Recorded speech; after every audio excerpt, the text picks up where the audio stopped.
Yes, sir, yes, sir, yes, sir. Look, Miles Lowe here of the Do Better Network, host of the Do Better Show.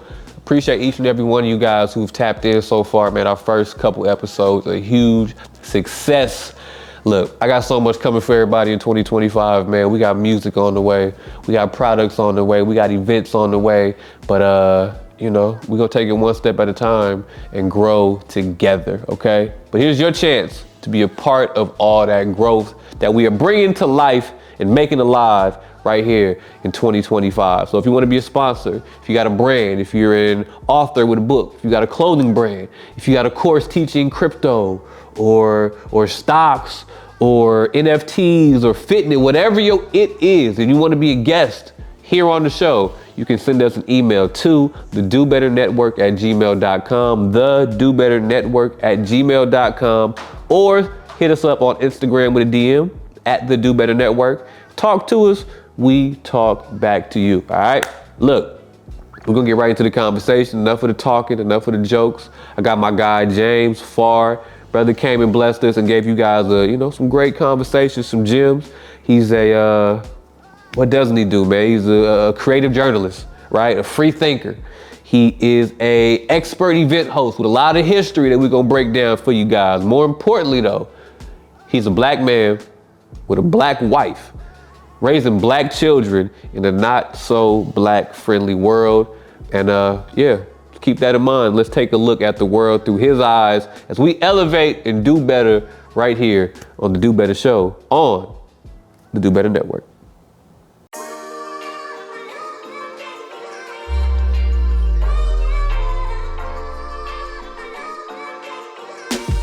Yes, sir, yes, sir. We back live and direct. The man that can, the kid that did, the one and only. I am Miles Lowe. This is the Do Better Show. If you knew better, you do better. So who better to make you better? A better you. Thank y'all for tapping in, man. It's the Do Better Network. I'm Miles Lowe. Thank you for coming back to Do Better Show. I got my mans with me, man. I don't do the introduction. I let people introduce themselves, man. Okay. I got James Farr, and he is? I'm a husband, a father, a social entrepreneur. When I show up in spaces, sometimes it may be behind a microphone, it may be with a keyboard, a pen, a camera. Yeah. But the first thing you see is a black man, and so that's how I identify first and foremost. Those other things are things that I do, and they inform me, but it's really, for me, it's about family, right? Husband, father. That's who I am first. When you say social entrepreneur, what does that look like? I caught me as soon as you said that. Social entrepreneur. As a kid, I learned as kind of through my teenage years that whatever I was going to be doing, like when they talk, career day, what do you want to be, right? And you don't necessarily really know what you want to do. Some people do, I didn't, but I had an idea through some things that I was exposed to, but I said, if I could have a life that was centered around the meeting and gathering of people, that would be the idea. I didn't know what that job or what that career or kind of what that would look like, but I knew it would always revolve and evolve around the meeting and gathering of people. So if it's on a microphone, on a radio station, or on a podcast, or, it's people, it's in community. Yeah. So that's the social part of it. Now, if you're able to monetize that and be entrepreneurial with it, even better. So that's how that kind of flows for me. Okay. But you also are because I think you sold yourself real short. It's your intro. I'm not gonna knock it, but you feel me? Like you. Okay, so I'm gonna keep it a buck. I mean, I don't like asking people what your job is, what your profession is, because we're always more than that. You know what I mean? And that's what I'd like to lead with. But I'm learning that one of those traits, Virgos, is that we don't like talking about ourselves. Okay. Like there's a arrogant humility in ourselves, right? Like we confident and we're sure, self-assured, stubborn, meticulous, detailed, all these other things, but I would rather downplay myself and big up you. But since you asked, I am a journalist. I write for a publication, LA Progressive. I launched a what is now commonly known as a podcast, Conversation Live, 8 years ago, 400 plus so episodes. Politicians, I wanna be just like you, on down to 400. civic leaders and kind of everything, DAs, like everything in between. You know, some recognition nationally, and then how we intersect is through contributing on a radio. Can I say the radio station? Yeah, go ahead. Yeah. Shout out to Contributing on KBLA, First Things First with Dominique Dupree. Yeah. Shout out Dominique. Just had her on. She's The Queen. the queen. The queen. The queen. I accept that, Virgo. Right. I've done a few documentaries, Yeah. but yeah. How important is self-definition, defining yourself? Because you're saying, you know what I mean, the first thing I heard when you're saying I don't like to talk about myself, meaning that you're giving space for somebody else to form in their head what it is that you are, what you do. You already said you come out as a black man, first and foremost. You lead with that. But after that, how important is everything else that defines you? My lead-in is a husband and a father. That's how I define myself. And that is the only thing. Like, I'm good in the sovereignty of my own home, right? Like, I'm daddy, I'm husband, you know what I mean? And when family visit, I'm family member. Right. So it's my upbringing. You know, my father I grew up in a public family. My father was an elected official. He also was a pastor. Where you from? Richmond, California. Okay. Bay. And you know, in a community like Richmond where my family was popular through sports and church and whatnot. So there was a fishbowl existence, right?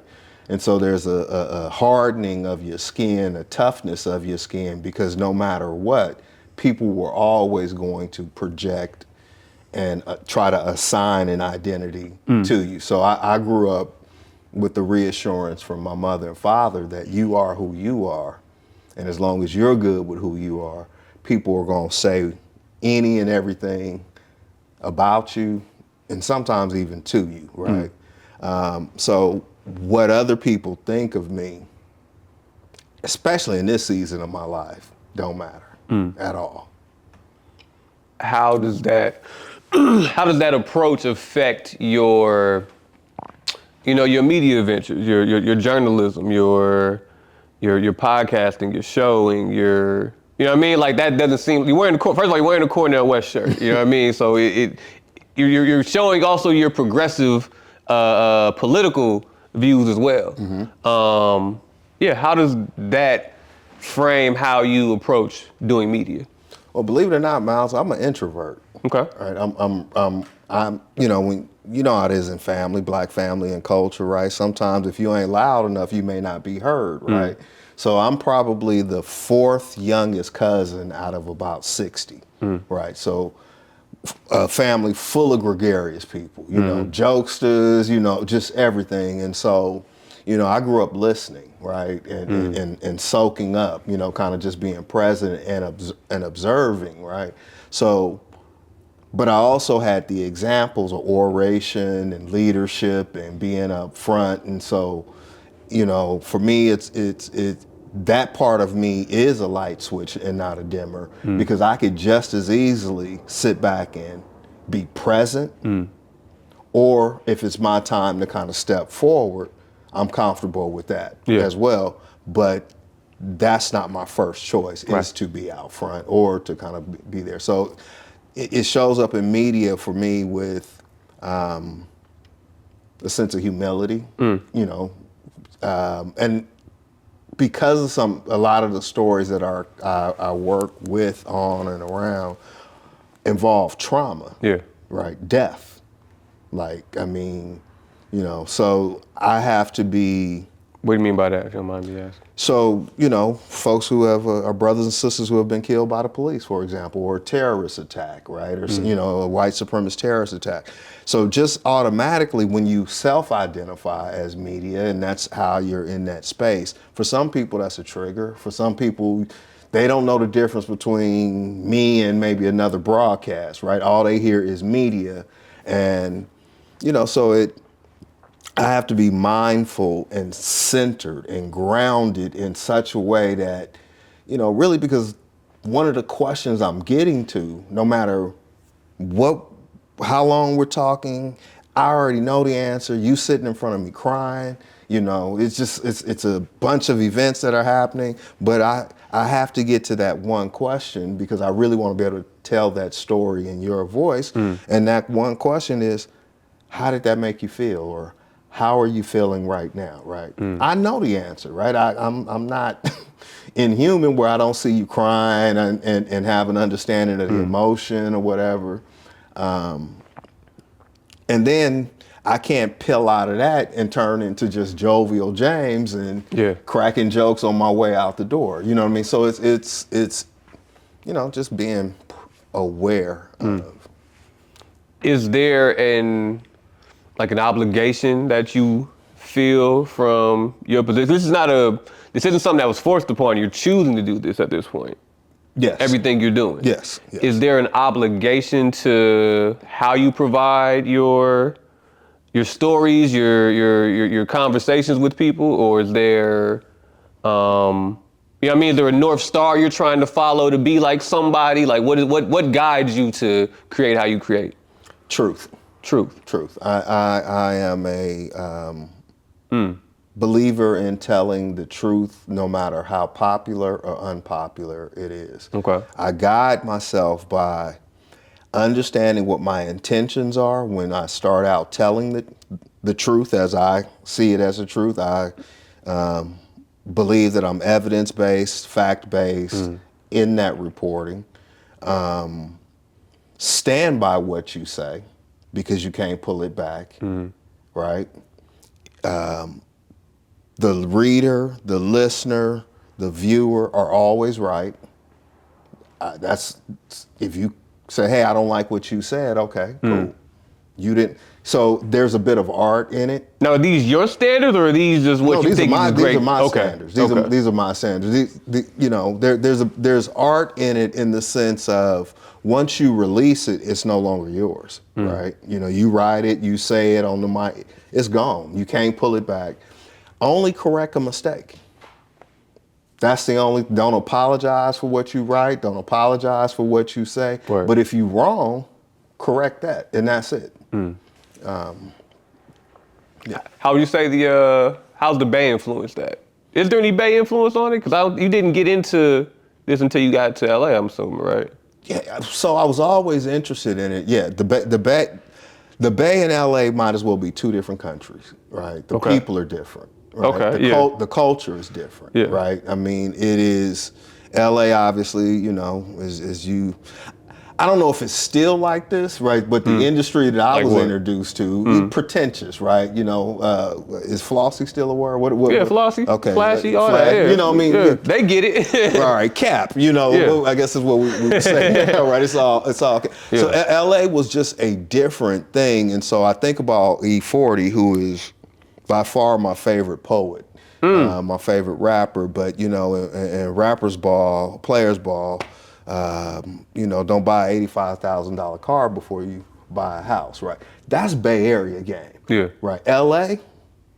Get the car. Nigga. Get the car. Get the car. Get nigga. the car, because the car is car get the bitches. Car can get the everything. Get the money, cuz. Yeah. Everything. For sure. So the Bay just has I think Bay character is a little bit more genuine. It's less superficial.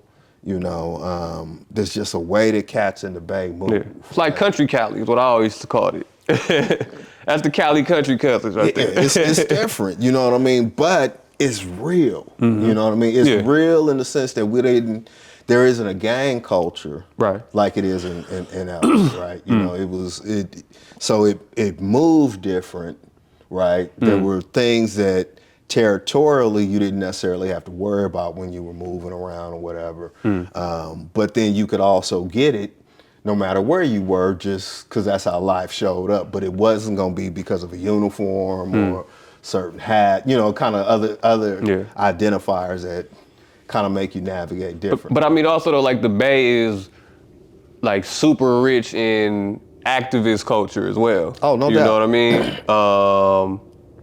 from the Black Panthers to, the Nation of Islam is heavy movements out there in the Bay. Did any of that kind of influence your? Absolutely. Were you involved in any of what we talking about? No, any Black Pantherism? Not the Panthers, but my father was a Baptist minister, so Okay. that those two ideologies didn't necessarily line up. But that didn't mean that my father wasn't active in his own way. When he was his activism tip? Absolutely. Okay. When he was 28, he got elected to a college board district. Right. Beat a white incumbent lawyer, and then held that office for 4 or 5 terms, so almost 20 years, something like that. So that's from the time I'm in the womb on up till getting out of high school and everything. So there was a duality of an existence for me, where you in community and then you kind of in spaces where he is in his meetings, so you're hearing kind of what's going on over there. But it's not until recently that I've had a chance to read some of the transcripts of his meetings. Their meetings from the stuff is available online, and I am first of all just amazed. Right? I'm like, this asshole was really doing something. You know what I mean? Like, sure. When you see these black and white pictures, and first of all, it's a little scary because I can see myself, right? I can see myself at 30, right? Or, that you see those similarities.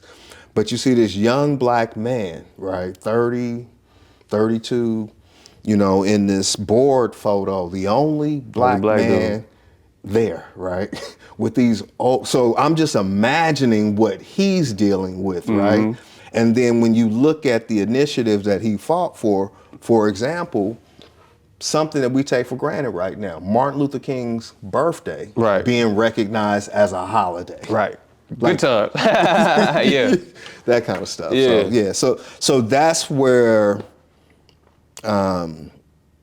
that was my first exposure to, kind of activism or being active. That's powerful. Yeah. That's real powerful, man. I was just my great grandfather. He was a pastor of a church in Pasadena called New Bethel. Okay. And for years, and he must say this is 4 generations above me. So I don't know exactly what he was doing, but I've been digging through myself and my family history to see, like, am I the first person of a consciousness in my family bloodline that I can kind of trace back, that was actually taking steps, that was putting these types of things together. And I was curious if my great grandfather was. So yeah, it's good to kind of see, like, to see the lineage in black and white. You know what I mean? It's a trip because I didn't understand for quite some time why this stuff even interested me. Exactly. Right. I had but I had also forgotten that, as a young kid, and I see that now with my son when I see how observant he is. He just, being present. You don't think he paying attention. And so I'm like, this was me with my Tonka truck at these meetings. Yeah. Right. This stuff is around you. So there was a reason I've always been interested in 60 Minutes or even watching C-SPAN. There's a reason why now I'll read a full staff report from our city council, right? I'm okay with seeing a future where I'm an old man at city council, right? Going, that's living to me. Like that's a goal, right? To be able to afford to care about people. That's what I'm striving for. Yeah, that's what I was about. You're skipping ahead, man. I was gonna ask, like, what it does. As a young black man, I always think of myself like, what does an older black man's wants look like? What does an older black man manifesting and dreaming look like? Because I'm at my age now, and as I get older, I don't feel my age because I'm still very energetic. I still have a lot of ideas. I'm still very ambitious. I still, I still want those kind of things. And I've noticed a lot of people around me, they slow down, and that type of energy in them, I wouldn't say dies, but it transforms somewhere else. I also don't have a family. I don't have kids yet as well. But yeah, I'm always curious, like, what does the older James now want compared to what the younger James would want? The maturing James now wants what Big Mama and Papa used to talk about: peace of mind, peace. Right? Like I'm in that space where I love you enough that I'll cut your head off. Right? I love you enough to cut your head off. Okay. That's because you've pressed me into something that is compromising what I really love. That's what I mean by that, right? Other than that, I want peace. Like I don't want no. I'm in that space where emotional intelligence is stronger. You know, I'm a de-escalator.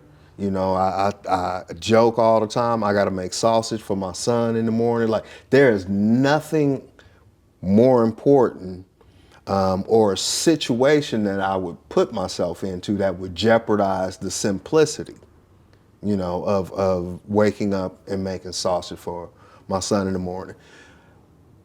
As long as I can get cheese on my hamburger, Miles, I'm okay.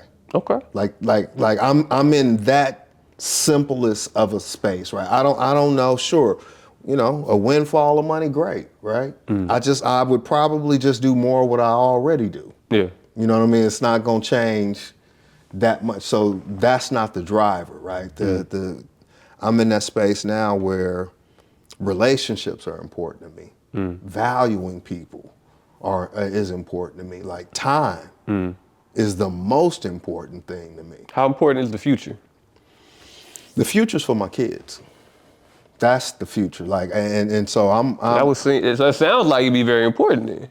It is. It's I got, you know, I'm 51, so I'm realistic that I have fewer days ahead of me than I do behind me, right? Like so like that reality of 20 more summers, right? Or 25 more summers, or you know, having one parent transition and you realize that you're another parent away from transitioning, now you're an elder, right? And so when you talk about that generational things, so for me, it's just time, spending it with family. Children will make you realize that. You know, having a daughter, 17, a son, 9, I get to do some things over again. Yeah. But it goes by so fast. It really does. I know it sounds cliche, but No, it's real. I get you. So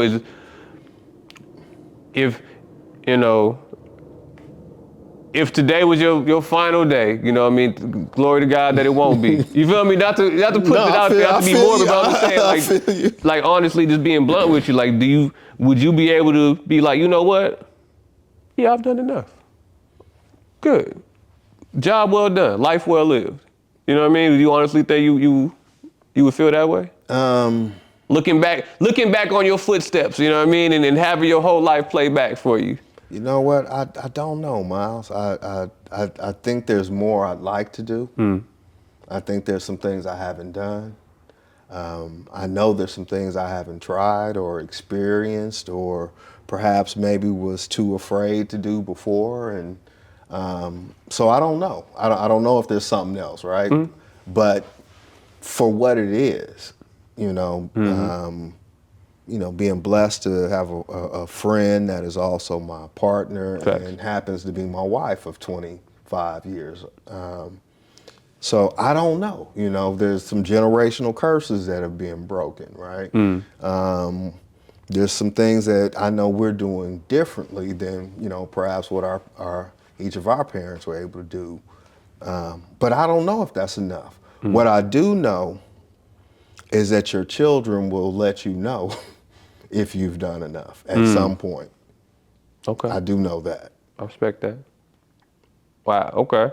So I'm jumping all around the James Farr timeline, but I think at the end of this whole picture of who James Farr is and what people can get from it is going to be painted. So let's jump back in time. We at the end. We jumped ahead to the end. You just sent me to the upper room already. Right.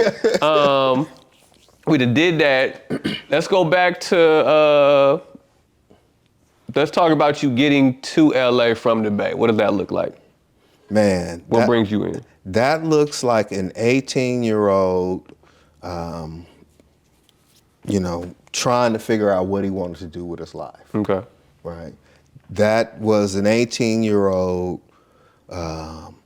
so cocky, so like a babe bop. Yeah, yeah. You understand me? Yeah. Yeah, all right. I gotta button it back. Dominic say I'm buttoned up. Yeah. And so that's who that kid, that's who that young man was, right? That was a young man who had saw a few things, right? My father, like I said, the exposure that I got from being with my father, because he'd go to conferences and different things, so you get exposed to something different, right? You start seeing what you can be. So things start coming into a little bit more focus, right? But pathway wasn't clear, right? I didn't know what I wanted to do with school. I didn't know if I wanted to try to be an athlete, right? I didn't know if I wanted to sell dope, right? I mean, that's what was really happening. Yeah, you got options at that time, and cats was getting lineman number, Buck Rogers numbers, and prison sentences, or they was getting money. Like that was a real culture for me. So I ended up going to a community college and getting involved with student government, and I threw a party. I had came down here to LA and helped on a couple of events, so I had, I felt like I had the game, right? Like I had something else up on people. So I go back and throw this community or junior college party, right? This jammy jam thing, right? And James Farr, Jammy Jam. That sounds okay. And I was able to. Did you have a nickname growing up too, by the way, that you went by? Yeah, a few of them. Okay. But in my family you had many handles, so it just kind of depended upon. Which did you go by? What did you go by? What do you like? Other people could call me that. They can call me. Satchmo. You know what I mean? Some shit like that. The one I liked the most was a I can't tell the origin story of it, but the one that I liked the most, one of my cousins used to call me the 22. Okay. Like a little pistol, right? But there's another story behind that I'll never. It's all good. It's all good. On camera. Patreon, man. Get the Patreon, man. We just might get the Patreon. Y'all hit it good. Go ahead, Deuce. Talk to him. So, you know what I'm saying? You taking me back. So I threw this party, whatever, and I made some money, right? I had figured out a way how to get sponsors, right? I cut a deal with the school, which was, y'all keep 80% of whatever sponsorship dollars y'all raise. I get 20%. I keep 80% of whatever I raise. 20. That was the deal, right? I knew wasn't nobody gonna out hustle me. I knew wasn't nobody doing that at the time. And so I made more money in sponsorship than we did at the gate. The party was an absolute flop. Nobody came. I mean, a couple of hundred people, right? But it was, big room, whatever. Smaller room, party would have been rocking. Right. But I made money. I had a safer way than, being pulled into the street. You cool, you got girl, I got everything cats that was out there doing other things. So that gave me an idea of how do I do more of this? And then I had an in to come to LA. So I did a couple of concerts in the Bay under a banner called Increase the Peace. That was kind of early 91, 92, somewhere around that. Was your activism early, activated at that time, or that was just, you just play on words on that? Not at all. Right. Not at all. Not at all. Brother, I was a decision or two away from us never meeting and me not sitting right here. Right? Like that's chances and situations that a lot of us were in front of. But, I saw MC Hammer perform, probably was 88. And he performed at an auditorium, and it was probably 100 people in the audience. This was before he had big entourage, big blow up. It was 2 big MC, 2 DJs, and 357 the dancers, right? Still was a big set, right? And I saw him perform, and it changed my life because no one was there. He still would have a show, I bet. Brother. like it was 10,000 people. Like it was 10, and I'm, I'm 15 or whatever. Like man, I'd have been like, you know what I mean? Like that's the young Eric, but the professionalism that, so again, here's another example. I saw, as one of my neighbors, white neighbors said, so you saw Hammer Underground? I said, I never thought about it like that, right? But before the blow up, he was so on point with his craft when nobody was there. It was so impressive. So I did some concerts with my cousin in Richmond. And he, created a pathway for me here in LA. So I kind of made a decision, left school, I'm gonna hit the 5. I'm gonna see what it can do. Yeah. Okay. And fast forward a little bit, you end up being an assistant director, projecting producer at the House of Blues? Yeah, so Tell me about that. even before that, so I get to LA and in some random situation, all this, it builds, right? Some random situation that, had I been in LA longer, most people in LA wouldn't have taken this situation serious. Okay. I didn't know no better. In a barbershop, dude comes in, he doesn't fit the LA look, right? Right. Dude, but he started talking about he had promoters overseas that were looking to bring talent to do shows, right? I don't know any better. I said, give me your number. I'm trying to, see what I can do. And a couple of days later, I get a call from, So wait, so you came to LA with the job in hand? I moved to LA. With a job though already? Yeah, with a situation. I moved to LA. We're in, it's 2025. It's 30 years this year in January that I moved to LA, and so I ended up doing a concert tour in Europe with a R&B group called Jade. Just the randomest situation, right? The point is, I was open to it. Yeah. I hadn't been jaded by, I didn't know no better, right? I was hustling. I saw an opportunity. The worst thing that can happen was nothing. But the next thing that happened 6 months later after moving here, I'm on a 4-week tour in Europe. So for a kid out of Richmond, you made it. You was out of here. We had so much, we had stacks. Like we bringing money back. Like it was a real, I thought that's how the whole experience in LA was supposed to be. That's how it happens for everybody. You know somebody, you get put on, you in the right situation, 6 months later, you ain't never had a passport. You putting together dancers, wardrobe, and a whole bunch of other stuff. Yeah. The makeup artist that died with Aaliyah was on tour with us. Like it was just Hammer's dancers, background dancers, Swoop and Goofy, and I forget the other. They would, so it was just all the, you taking all the connections that you have to put together something to go get this, bag. Right? Yeah. I was also doing record promotions, radio placement and stuff like that at that time. So that's coming into 96, FCC deregulates. I know you're in radio, but a lot of people don't really understand radio like it was 30 years ago. So that industry shifted. Also, 30 years ago, what does networking look like to meet these type of people?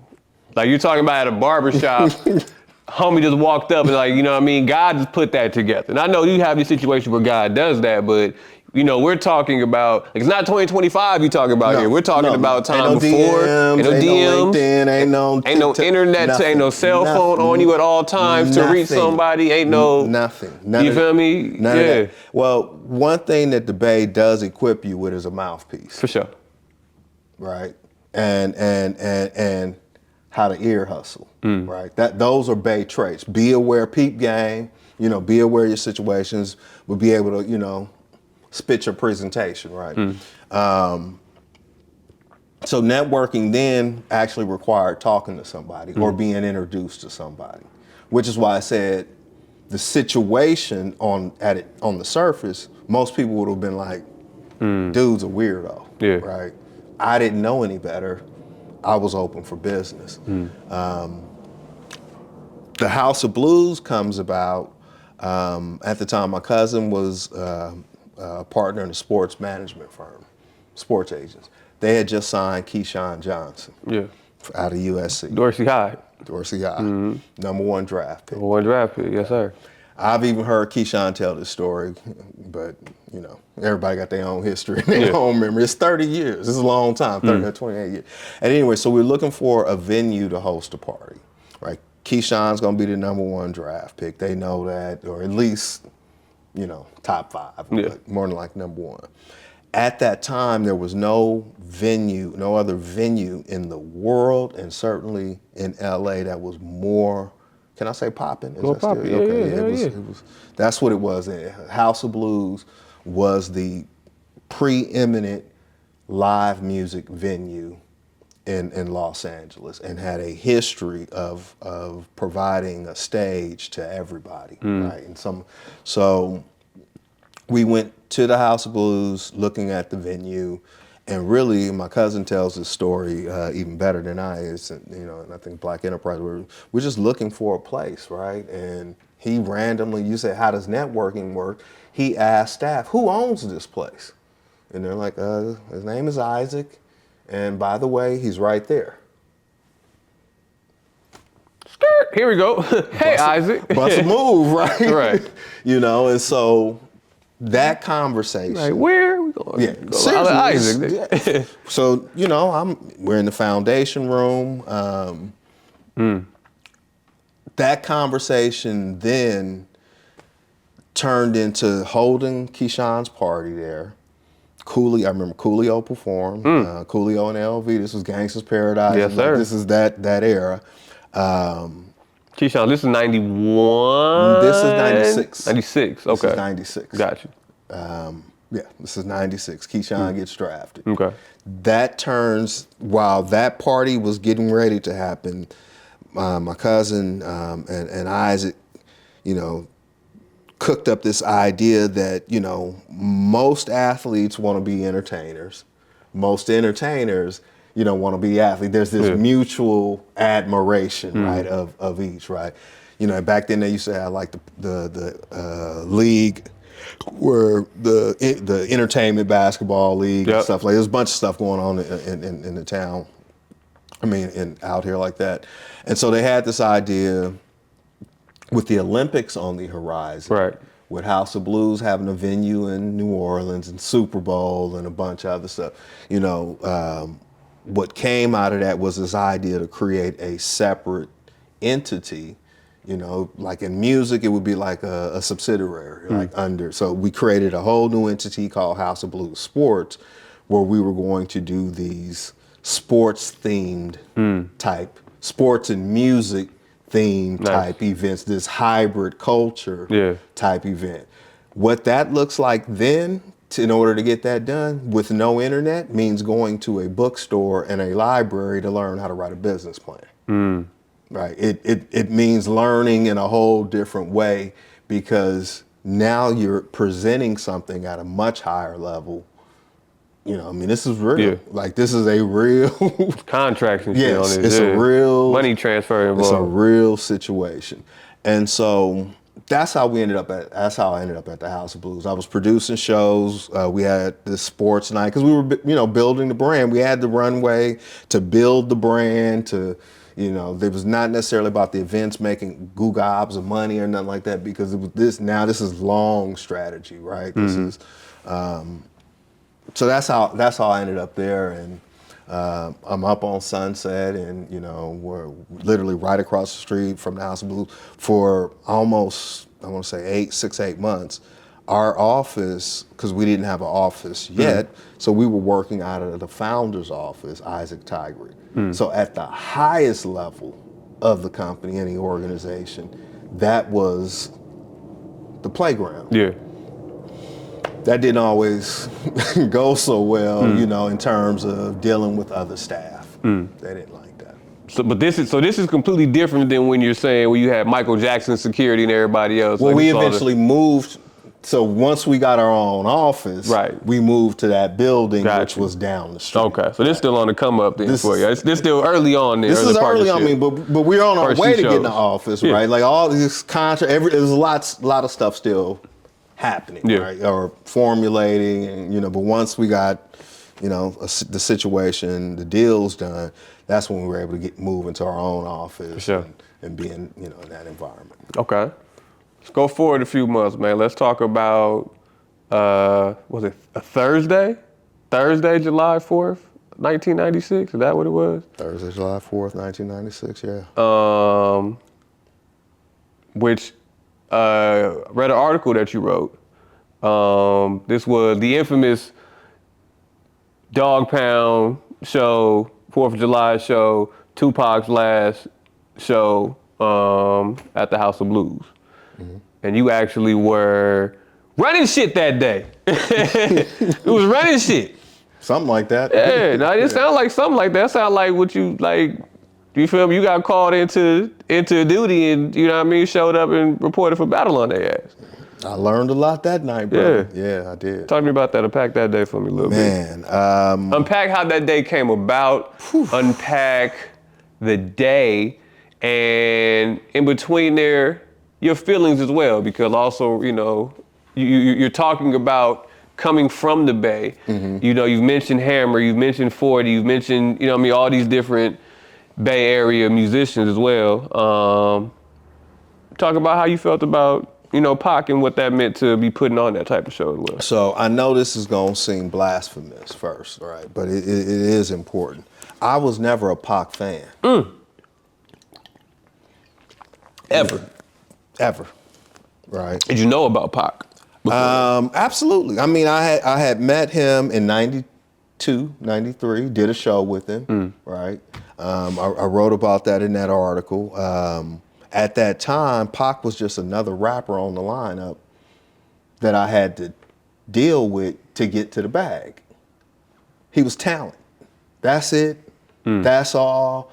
And it was work. I think that's a more respectful way of saying it, right? Okay. There was, sure, I noticed something different about. He was different than every other Bay Area rapper. But your confidence wasn't even there, is what you said. Well, he was different in that I immediately knew he wasn't from the Bay.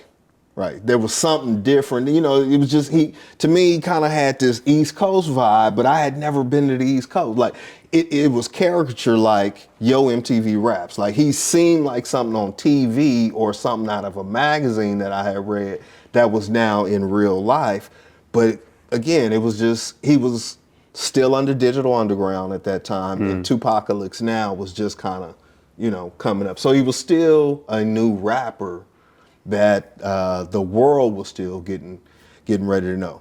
Fast forward to 96, I had ran into Pac one other time. Now he's, by this time, he's out of jail. He had been charged with rape or was convicted of rape and was serving time, and he was out. So that would be the next time that I would see him, was in LA, Sunset or whatever. So there was this idea of doing a Tupac show, a Death Row night at the House of Blues. At that time, when you think of rap festivals, concerts, touring, like what you're able to experience. Yeah, nothing like that. It was nothing like that. Yeah, that was interesting to me when you said that. It didn't exist. I mean, there was a period, right, the early years of hip hop, Run DMC, and LL, and there was a run, right? The Al Heyman, Budweiser, Superfest. Like, there was a run of tours and different things, but for the most part, the culture had gotten so volatile and so violent, and I'm sure you've heard of many different events. Your favorite rappers talking about somebody getting stomped out or whatever, chairs flying, and eventually, there started to be shootings and even worse at events. So it was nearly impossible for a rap concert to be insured. Venues was like, no. Most people don't know Tupac never toured. Yeah.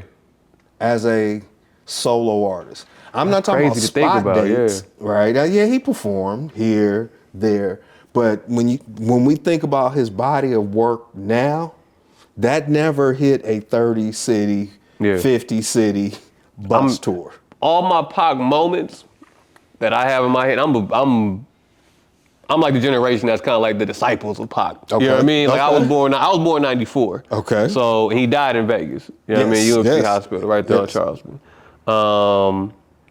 But I mean, like I'm from the generation that kind of, you know, would say like we grew up and studied off of Pac's, you know what I mean, lyrics, and have, you know, that's such a big part of our hip hop history.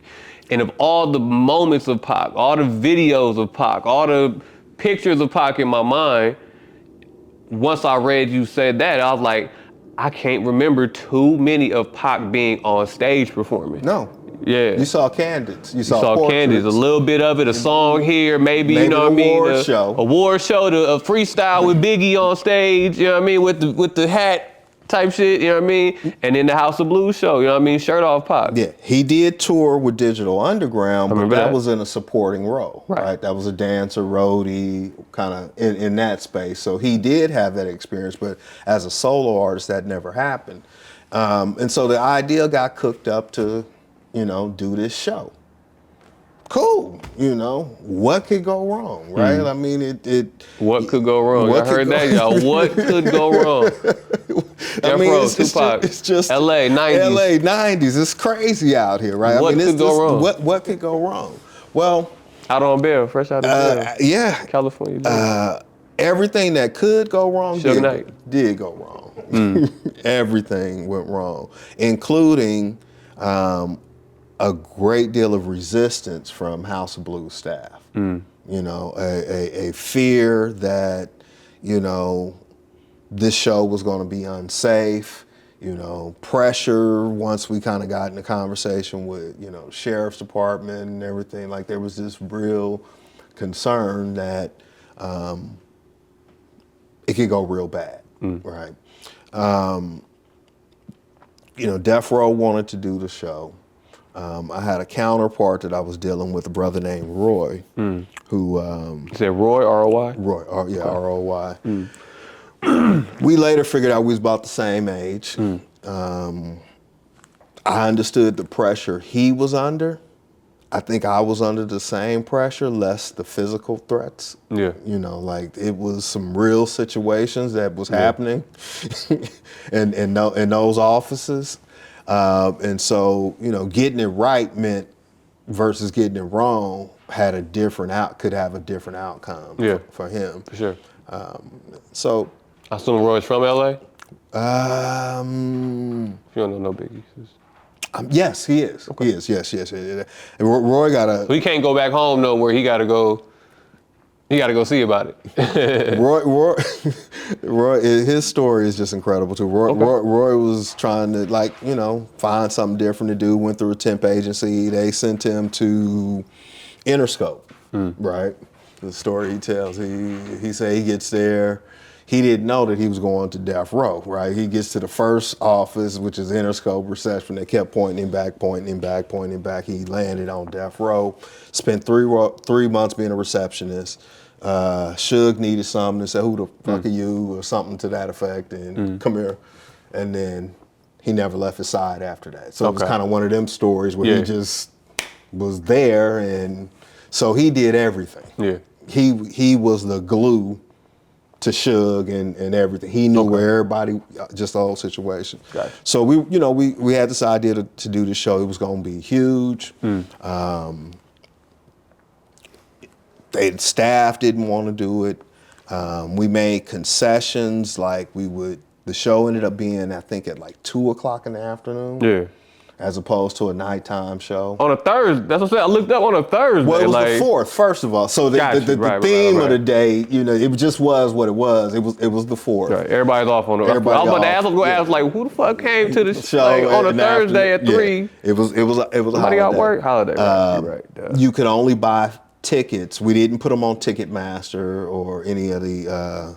Well, it was only Ticketmaster at that time. So in order to buy a ticket, you physically had to come to West Hollywood. To wait on line. Wait outside the line. to get them. There were only 1,000 tickets. Okay. House of Blues only comfortably holds 1,100 and some change or something like that.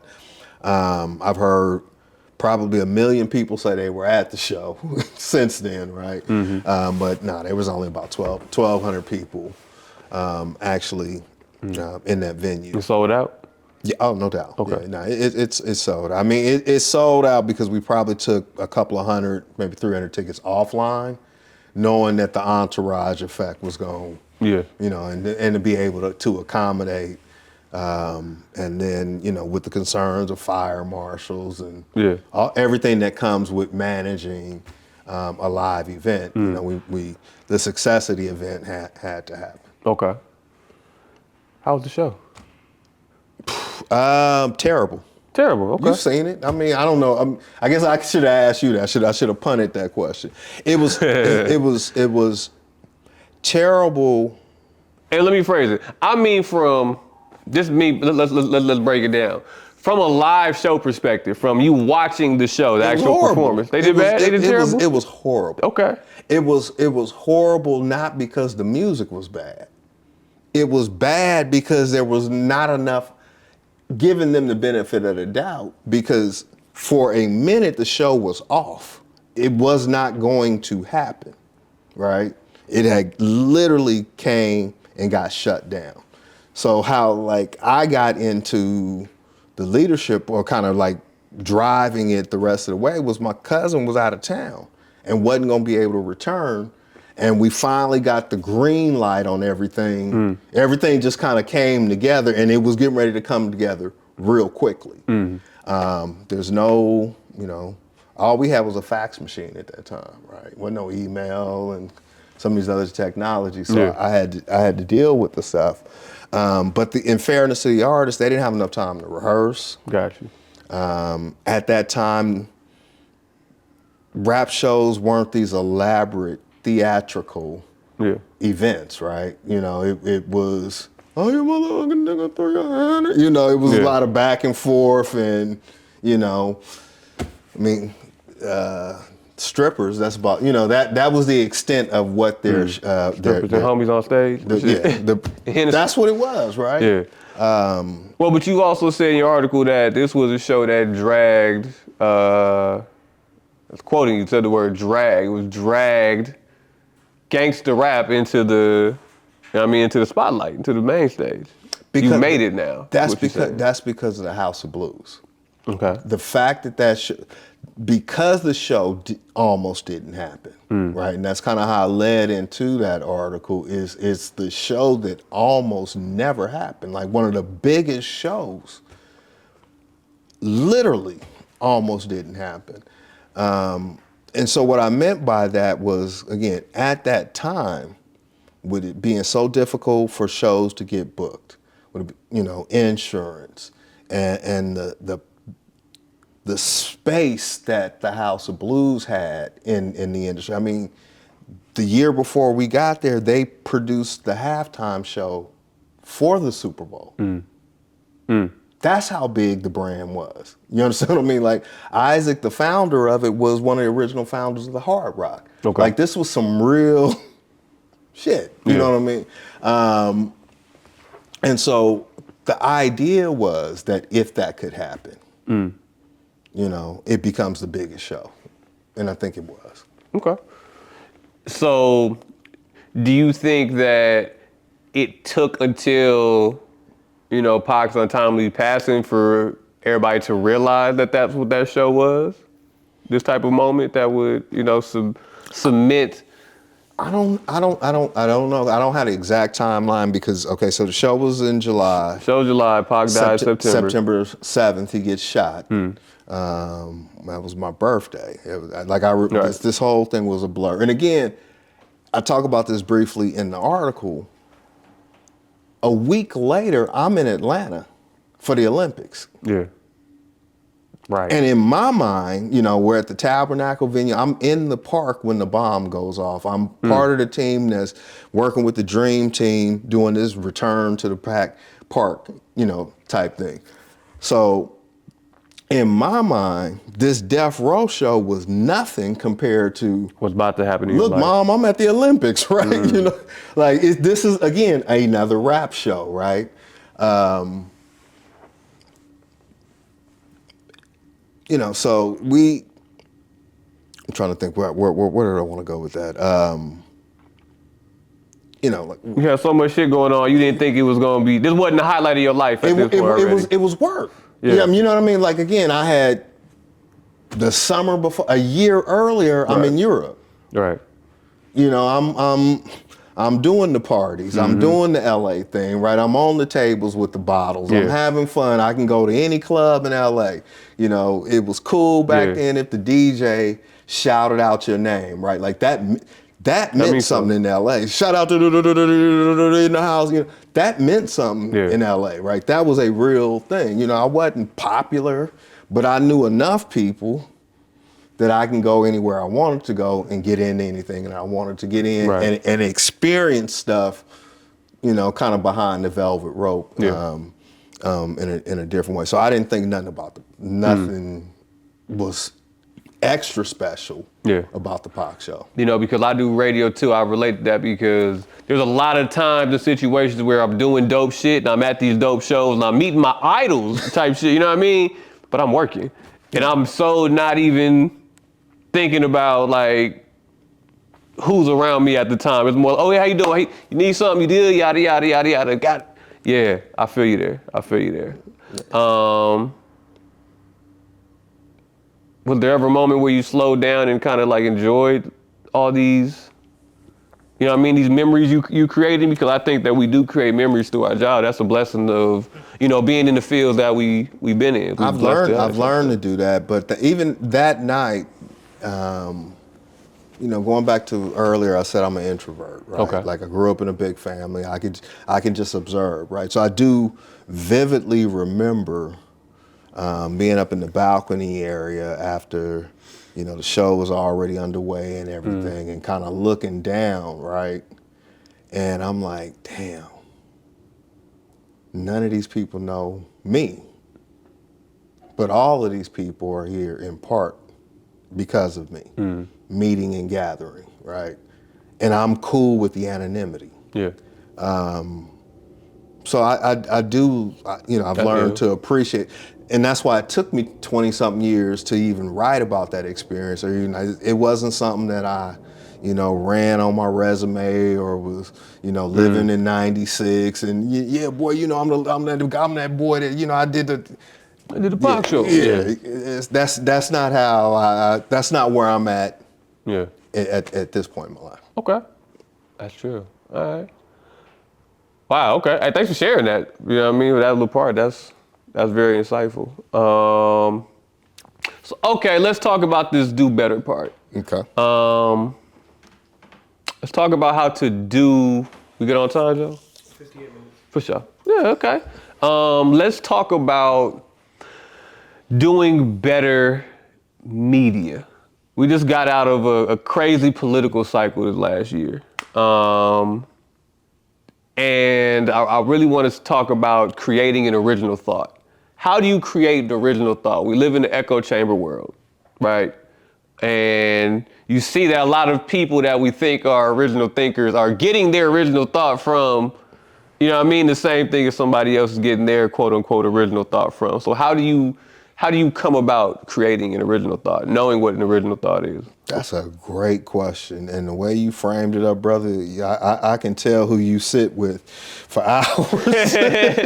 every trying, day. man. Yo, radio for me, man, this talk radio shit, KBLA is like really been like college to me. And that's why this is a whole different like podcast than I was doing before my prior podcast. You know what I mean? I really want to try and, you know, say something and bring something out through my long-windedness, through the stories I'm getting from people. How do we get something better to improve the world, to improve the future? Because I do believe the future is, like you said, for your kids that are going to watch this and find this, and ChatGPT go dig up, man, what was my pops talking? You know what I mean? They're not going to have to go through and find the college documents. They're going to just ChatGPT, like, what the hell was Right.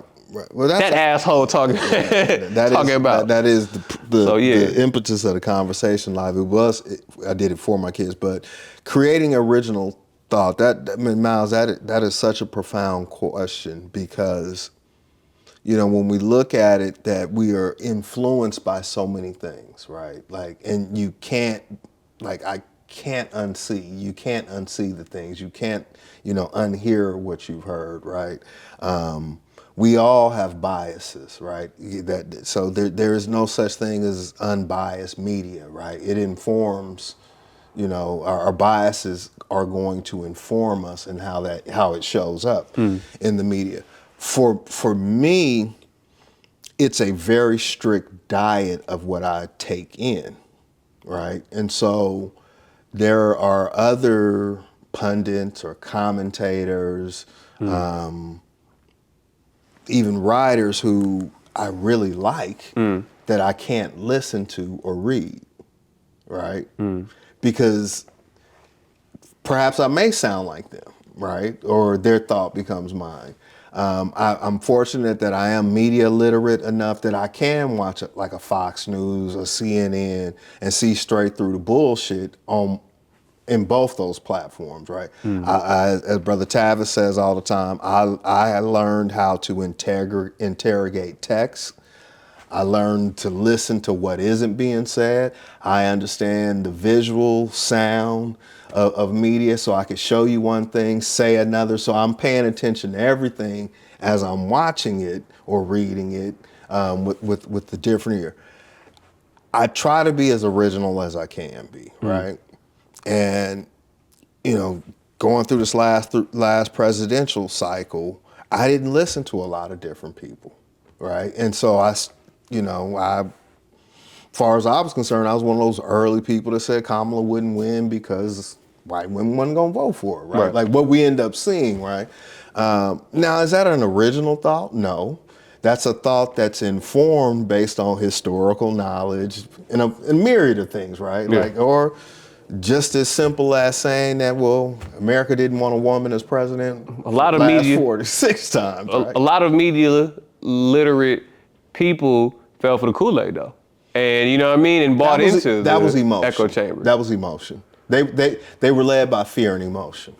Okay. That's what I believe in that. I don't know. I wouldn't necessarily call it Kool-Aid as much as I would call. I mean, I don't disagree with you. My original thought. I'm just saying Kool-Aid. it is. I think they were informed by their fear and their emotions. Right. That was the drive. But that's what politics banks on, is fear and emotions, right? They want you scared. They want you emotional. They want you irrational. As a matter of fact, they want you desperate because desperate people will make the worst decision. And sometimes the worst decision is voting for someone who you think is your best decision, right? So I like to believe I have original thoughts. That's all I got. It's hard. I can see how hard it is for people in this 24-hour news cycle, getting things off of social media. But I check sources. It's a lot. I don't read stuff on my timeline and just, hey man, did you see that? They said. Yeah. Like, who the fuck is that? Them. Yeah. You heard what they said on Facebook, man? They said this happened. Okay. But in the time we about to get into, we got mainly this AI stuff, man. Like I'm not nowhere near an expert on AI. I don't think anybody's really expert. I think it's changing every day. But I've put in, I put in a nice amount of coin into learning about AI and really, try to produce some real nice, high quality stuff on all fronts with AI. And I realize that it's a tool. It's not the devil. It's a tool you can use. As everybody is. Everybody has the tools of their time that they can use to get ahead. But I'm watching it. I'm watching the technology grow and become smarter quicker than the people who are using it are. And I'm seeing it produce stuff that people can't even fathom to question. So how do we teach this media literacy? Give me a couple steps or tips or tools you use to. Well, the first thing is, because it's only gonna get worse. It's AI, and especially with written text, it hallucinates. It will make stuff up, right? And so if you don't know, Well, not only will it make stuff up, somebody's publishing it knowing that it made something up. well, that's different, right? That's unethical. Right. That could be evil. You know what I mean? That is doing something with malice and intention, right? Well, I mean, that's the time we live in, though.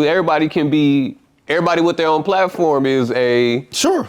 broadcaster, Sure. media personality. You know Sure. what I mean? I don't know if you went to the DNC, but they had a whole social media influencer section. Sweet, yeah. Sweet type shit, yeah. You know, brother, the DNC would not have invited me. Of course not. Nah. Not with this song. He was there, though. Yes. I am concerned for, you know, the general audience because it's so hard to tell, right? And it's, if you don't know, you won't know, Yeah. and you'll read something and just assume it to be true, right? Because it will sound so convincing and actually make sense, right? You were asking about tips. I'll give you an example. I saw a news headline one time that had pictures of 5 black women being arrested for EDD fraud or something like that. They was scamming, right? Okay. And I may know them. A couple of, you may know a few a couple of them. Yeah, they were from out of town, right? But I see this press release. I see this headline. You know, I don't recognize the news site or whatever. So that was one red flag, right? I read a little bit of the text because again, I got sucked into it because I saw these 5 black women, and I'm like, oh, you know, and I went down that rabbit hole and I looked at it. And I didn't recognize the news site, but okay, whatever. Then I start reading the copy, right? And these were clearly maybe Romanian names, something like that. Something like it was one of these burglary rings or something like travel, whatever they call them, tours, burglary tourism things, whatever it was doing. But the headline and the picture would have made you believe that these 5 black women were committing this crime, right? Well, the first thing that was a red flag for me before even the names, right? Because we can be creative, right? You know, could have been some interesting play on letters to create a name. Right. I realized that they were indicted by the Department of Justice, which is a federal case. Now, I know that the feds don't release mugshots. You may not know that. Most people won't know that, right? They're not gonna send a press release out with a booking photo. That's not what the feds do. So that was my first red flag. And then I was able to go to open up Google, search as much of what I needed to, and I found the original press release. I even went as far as dropping those images into a Google image search. Okay. So you did your research on it. You like true research. Yeah. I mean, but that took 3-4 minutes for me to that quickly figure out this ain't real. Most people won't do that. Right. Don't have the time to do that or even know how to do it. Or have the discipline to even see the benefit in doing that. You know, I also go ask too, you talking about you did a strict diet of what you consume during the time, as media. And a lot of people don't realize that that's actually what we're doing is consuming the media that we ingest through our eyes, through our ears, through the environments around us, through all that. It becomes, part of, literally manifests itself into our brains. It becomes who we are. What does that regimen look like for you? Cleaning up the media you consume. My mom hits me all the time, and it's one of those. Hey, mom, hits me all the time. Like, did you see that? So and so's gay. Like, no, I didn't see. I missed that, mom. No. Look it up. It's on. So, I think the most important place is this device right here, our phone, right? Okay. So you have to be mindful of what you pay attention to, because what you tend to will come back to you, yielding a fruit, right, in a positive sense, right? Well, if you're tending to negative stuff, you wonder why you get all the fights and all of this and that's because that's what you're paying attention to on social media. A second brain gonna tell you what you're watching. Yeah. And so being disciplined in that space, right? I got my little ratchet thing I like to watch every now and then, but being real disciplined on the type of things that you like, interact, and comment, right? That's the first thing. That will slow up the information coming to you. Don't go looking for it, right? Don't search for it, right? There's a reason I get police stories in my algorithm. It's because that's what I'm searching for, or the type of social justice things find my algorithm on their thing. So that's me, is paying attention to what I'm paying attention to. I watch legacy media for entertainment purposes only. Okay. Not for any other reason. I watch other media in the same way that an athlete may watch another athlete's game film. Right. So it's a different reason why I'm watching it, as opposed to not so. I'm learning other things. I'm tuning into my craft and watching other professionals do at work at their craft and how they do what they do, and so that's how I choose to do it. I don't listen to people, pundits who I know, and that really showed up this last election cycle. Folks who were on certain, media personalities who were on the payroll of the DNC. Get paid. I'm cool on that. Yeah. Okay. We're coming up on the end of it. I appreciate this time you were sitting down with me, man. I think we're getting a lot of jewels out, man. I got a few more questions, but is there anything that I'm missing out that you want to add, that you want to say, or? I came to answer the questions, not to deliver a message, and I respect that. But what I will say, so you said something about the future earlier, and this is, it's like people like you, right? I think about you often in a way that, damn, I wish I had that opportunity at that age, right? But I did have a similar opportunity, right? So there's a parallel kind of in where I was and where you're at. And I think about the 50-year-old Miles, right? Don't bring that nigga into this. Man, the 50-year-old Miles, what he is learning and being informed by every day. Like you said earlier, that's like college. It's a master's class of thought, right? You go to, and I think it's the coolest shit ever, right? You get to go to, you may call it work. You may even call it your job, right? Yes, it is. But you get to go be in community with thought partners, even if you're not a part of the conversation. And the way that will inform you, like, I'm excited for how stuff like this is preparing you for your future.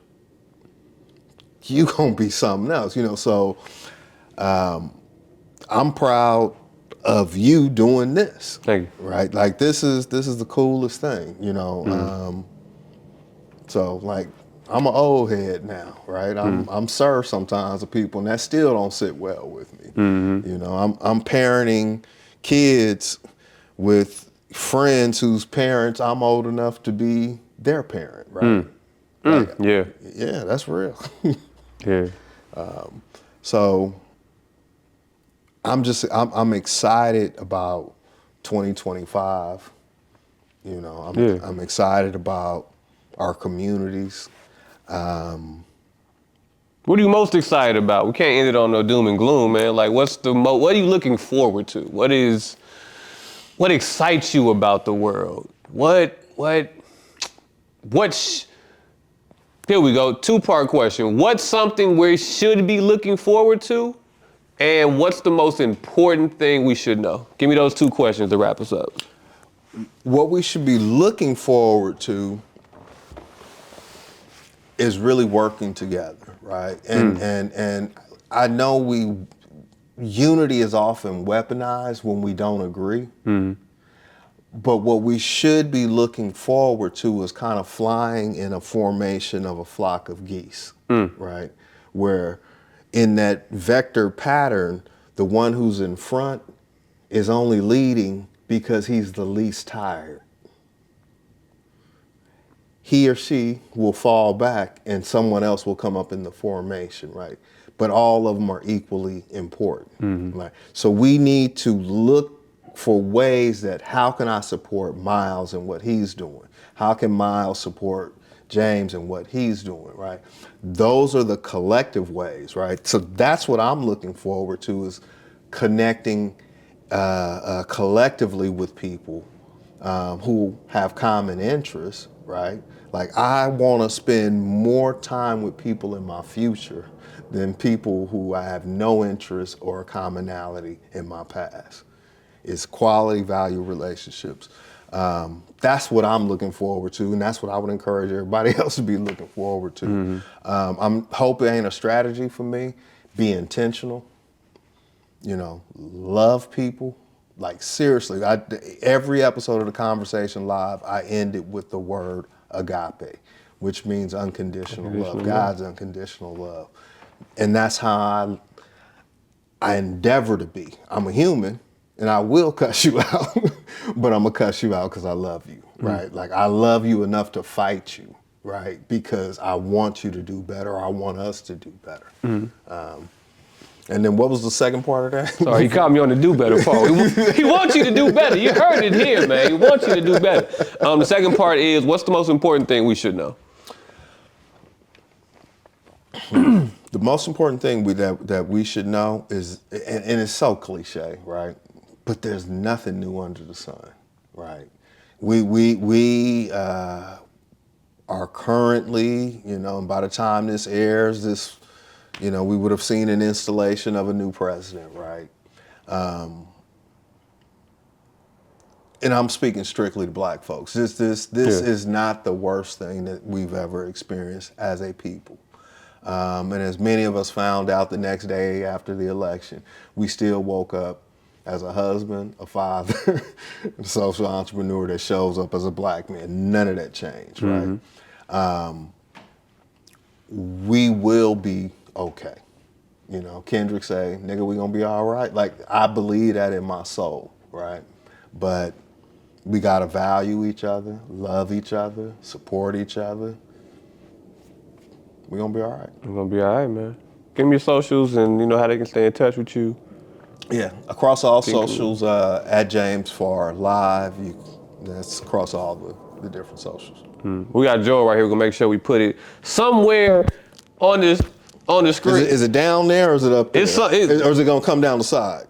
Pick where it's gonna be at. We're gonna see how good Joel is. Pick where it's gonna be at, James. Well, on the screen. Lower third, left to right.